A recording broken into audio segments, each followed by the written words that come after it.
नमस्कार बच्चों। आइए कक्षा 10 के बिहारी लाल के दोहे का अर्थ हम लोग पढ़ते हैं। बच्चों, दो दोहे का अर्थ मैं बता चुकी हूँ, उसको आप दोहराइए और अगर आपको अच्छा लगता है तो उस पर टिप्पणी करें, जो पूछना हो वो बताएं, लाइक करें, शेयर करें। आगे अर्थ देखते हैं।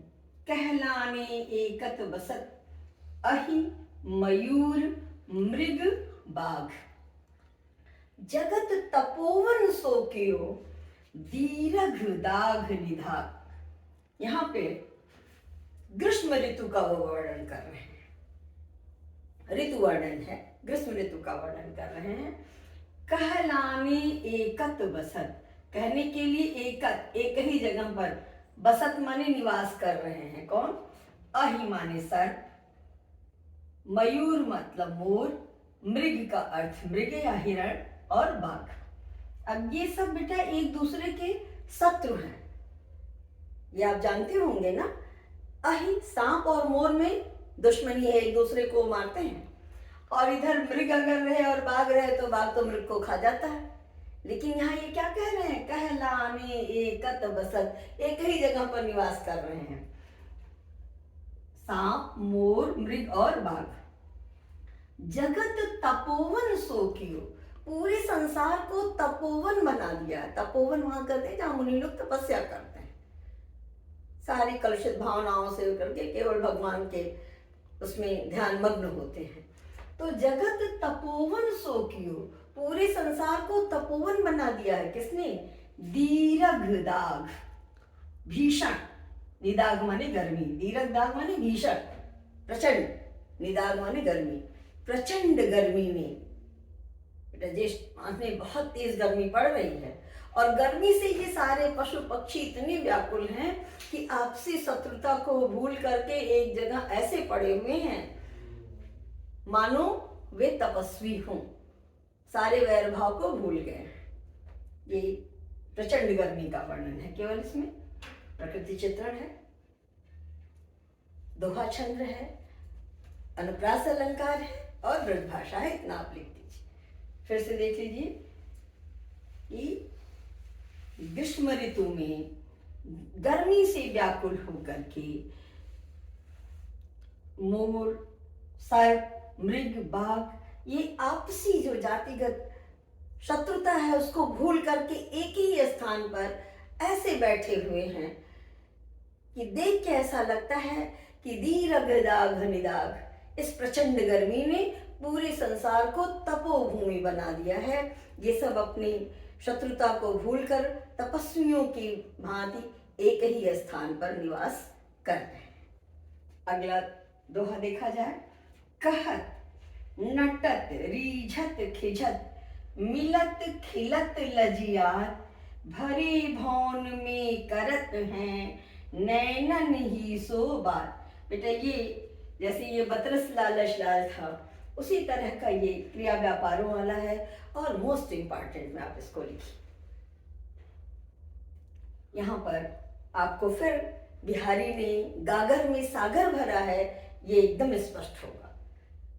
कोशिश करिए इसमें, या बिहारी ने गागर में सागर भरा ऐसा लेखा है कहीं, तो उसमें इन दोहों को आप लिखेंगे याद करके, तो आपका प्रश्न अपने आप पूर्ण हो जाएगा।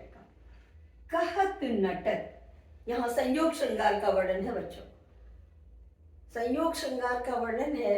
यहाँ नायक और नायिका इशारों के माध्यम से बात कर रहे हैं।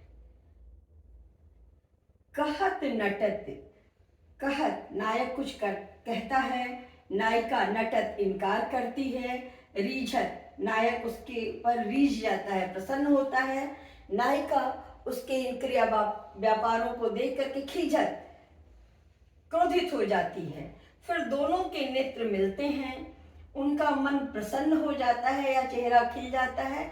लजियात, फिर दोनों ये सोच के कि लोग हमें देख रहे हैं, वो शर्म से उनकी आंखें झुक जाती हैं। भरे भौन में करते हैं, अर्थ यहाँ से शुरू होगा बेटा। भरे भौन में, पूरा भवन, भवन माने भवन, घर, भरा हुआ है, भरे भवन में करते हैं नैनन ही सो बात, नेत्रों से बात कर रहे हैं। ठीक है, तो विभावना अलंकार हो जाएगा, क्योंकि नेत्र बोलने का कार्य नहीं करते। अगर आपको याद रहेगा तो लिखिएगा, नहीं तो अनुप्रास तो है, अंत्यानुप्रास पूरा भरा हुआ है। अर्थ देखिए यहाँ से होगा बेटा कि ये श्रृंगार का वर्णन है, कविवर बिहारी नायक और नायिका के संयोग का, मिलन का वर्णन कर रहे हैं कि पूरा भवन, पूरा घर रिश्तेदार नातेदारों से भरा हुआ है, सब लोग बैठे हुए हैं। नैनन ही सो बात, और उसमें नायक और नायिका अपने नेत्रों के माध्यम से, मतलब इशारे में बात कर रहे हैं।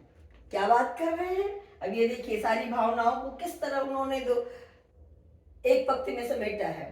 कहत, नायक इशारे से लिखेंगे आप, कुछ कहता है, नायिका इनकार करती है, नायिका की उस क्रियाकलाप पर नायक रीझ जाता है और प्रसन्न होता है, खिझत, लेकिन उसके बार बार इस तरह के इशारे करने से नायिका खिझत क्रोधित हो जाती है। फिर दोनों के नेत्र आपस में मिलते हैं, उनका चेहरा प्रसन्नता से खिल जाता है, और ये सोच करके कि कहीं लोग हमें देख ना रहे हो, लज्जा, दोनों शर्म से उनकी आंखें झुक जाती हैं। अर्थ इतना लिखेंगे, और फिर बेटा इसमें क्रिया व्यापार गिनिएगा।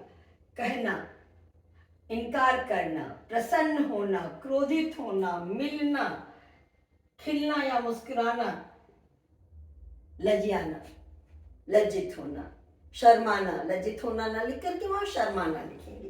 तो नेत्रों से बात करना।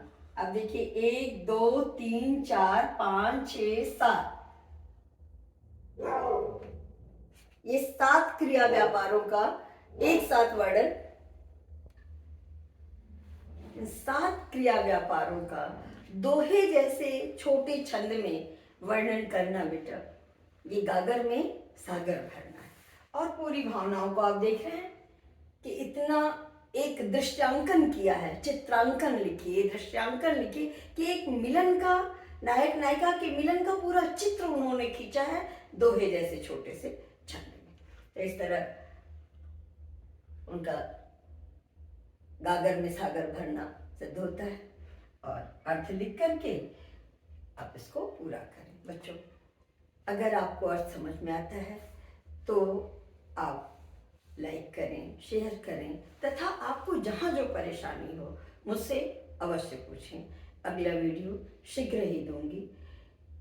तब तक के लिए बच्चों इस पर अभ्यास करें, और मुझे सुनने के लिए बच्चों बहुत बहुत धन्यवाद।